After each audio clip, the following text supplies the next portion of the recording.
नमस्कार। आज के अभ्यास में आप सभी का स्वागत है। आज एक एडवांस पोज आसन के अभ्यास एक पाद राज कपोतासन। यह अभ्यास आसानी से कैसे करते हैं, क्या इसकी स्टेप है, क्या लाभ है, क्या सावधानी है। सबसे पहले जरूरी है यह अभ्यास करने से पहले थोड़ा अपने बॉडी को वार्म अप कर ले। सूर्य नमस्कार हो, कोई भी एक्सरसाइज व्यायाम हो, उसको पहले कर ले। और कुछ अभ्यास ऐसा है कि पीछे की ओर मुड़ने के लिए बैक बेंड की कोई आसनों के अभ्यास करना, जैसे कि आप बैठे बैठे आप कर सकते हैं उष्ट आसन, फिर लेटकर पेट के बल लेट के कर सकते हैं भुजंगासन, फिर खड़ा होकर या तो लेटकर आप कर सकते हैं चक्रासन। इन सब आसनों की अभ्यास करने के बाद धीरे धीरे इस आसन की ओर आप आ सकते हैं।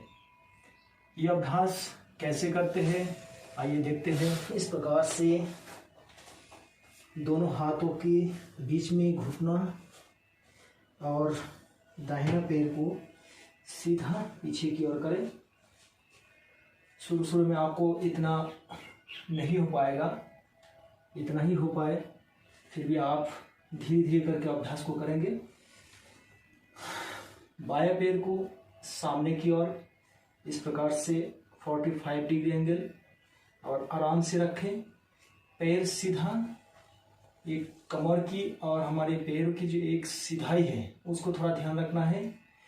अपोजिट साइड में जैसे ये बायां पैर फोल्ड है, हिप के नीचे किसी प्रकार की कोई तकिया हो, आपको सपोर्ट के लिए आप दे सकते हैं अगर आपको बैलेंस बनाने में दिक्कत है तो। यहाँ पर श्वास को लेंगे, धीरे धीरे पीछे की ओर जाएंगे। श्वास को खाली करते हैं सामने।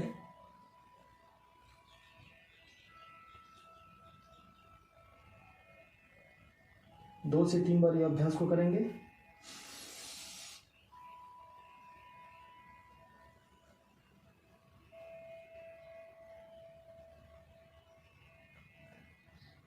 फिर अगला अभ्यास धीरे धीरे बाएं हाथ को सामने रखते हुए दाहिना पैर को धीरे धीरे अपने की ओर जितना हो सके क्लोज यानी पुश करना है।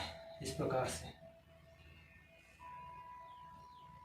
कुछ दिन आपको यह अभ्यास करना है। जैसे आप यह अभ्यास को कर लेते हो, फिर धीरे धीरे एक स्टेप आपको आगे बढ़ना है। इस प्रकार से आप हाथ को रिलैक्स करते हुए बाएं हाथ को ऊपर से लेके पीछे से और सिर के ऊपर से लेके आप इस प्रकार से आप कुछ दिन अभ्यास को कर सकते हैं। ऐसे करके बने रहें। श्वास को स्वाभाविक थोड़ी देर यहाँ पर होल्ड करना है, फिर धीरे से रिलैक्स कर सकते हैं।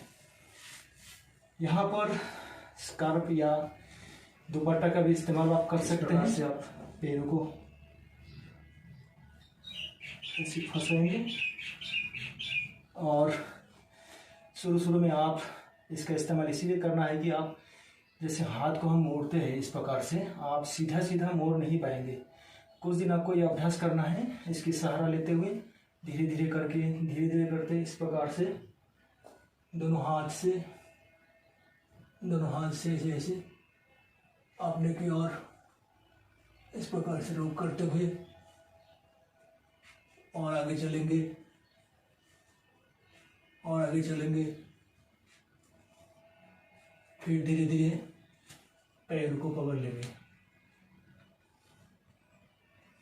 इस प्रकार से। फिर थोड़ी देर बने रहने के बाद आराम से अब इसको छोड़ दें। इसी प्रकार इसकी अभ्यास स्कार्फ के साथ आप कुछ दिन करें। जैसे धीरे धीरे आप अभ्यास आगे करते जाएंगे, आपकी फ्लेक्सिबिलिटी बढ़ते जाएगा, तो फिर आप बिना स्कार्फ के या बिना दुपट्टा के सहारा से आप कर सकते हैं। इस प्रकार से यहाँ पर उंगली अंदर की ओर से भी आप पकड़ के कर सकते हैं और एक साथ अगर आप चाहें तो इस प्रकार से पांचों उंगली को एक साथ पकड़ के आप ये अभ्यास को कर सकते हैं।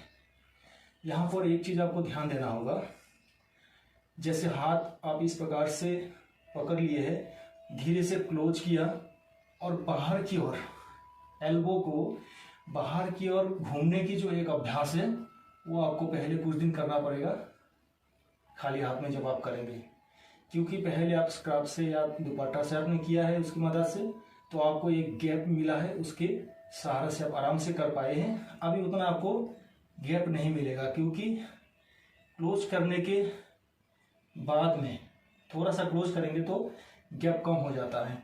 तो यहाँ पर इसको रोटेट करने की जो अभ्यास है वो आपको करना होगा। तो धीरे धीरे ऐसे करके क्लोज करें और ऐसे करके रोटेट करें। इस प्रकार से जैसे आप ये अभ्यास करते रहेंगे कुछ दिन, फिर धीरे धीरे आप ऑटोमेटिक आराम से कर लेंगे। और बाएं हाथ को आप इस प्रकार से रख सकते हैं और दोनों हाथ आराम से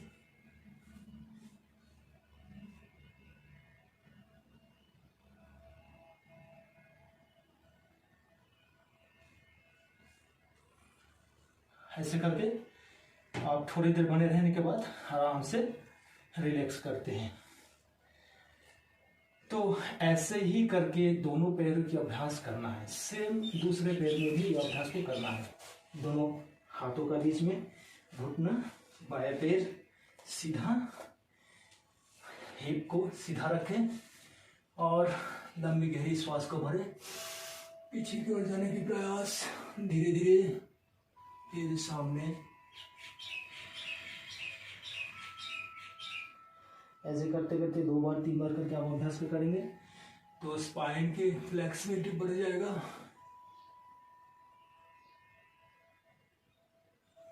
ये देखिए, आराम से यहाँ पर आपको पकड़ना है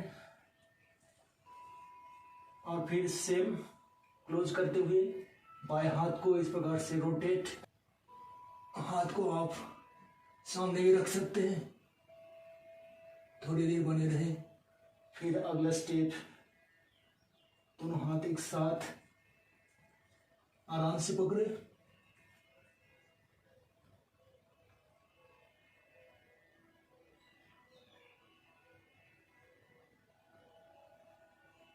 फिर आराम से धीरे धीरे पैरों को रिलैक्स करें। तो ये अभ्यास कंप्लीट पीछे की ओर मुड़ने के अभ्यास था। तो जरूरी है ये अभ्यास करने के बाद श्वास को अंदर कीजिए, अभ्यास करें सामने की ओर रिलैक्स।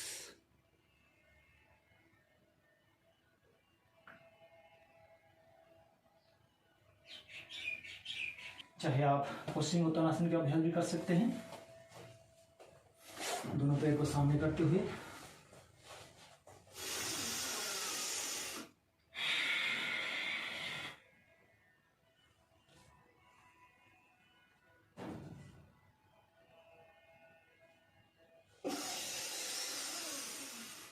इससे हमारे कंप्लीट शरीर की फ्लेक्सिबिलिटी मिलते हैं, जैसे हिप, स्पाइन, शोल्डर, इनकी फ्लेक्सिबिलिटी अच्छा बनते हैं। और चेस्ट ओपनिंग के लिए बहुत ही अच्छा है ये। पेट की मांसपेशियों को कम करने के लिए है। पेट के नीचे उदर भाग को, नाभि के नीचे का हिस्सा, किसी किसी का बहुत ज़्यादा मोटापा रहते हैं, एक्स्ट्रा फैट जमा रहते हैं। थाई में, थाई की थोड़ा सा ऊपर में कमर के साइड में एक्स्ट्रा फैट बना रहता है, ये उनके लिए बहुत लाभकारी है। यानी यूँ कहे कंप्लीट शरीर के लिए फ्लेक्सिबिलिटी और भी बहुत सारे लाभ इस आसनों से मिलते हैं। तो जरूर आप इस आसन का अभ्यास करें। आज के लिए इतना ही। नमस्कार, जय हिंद।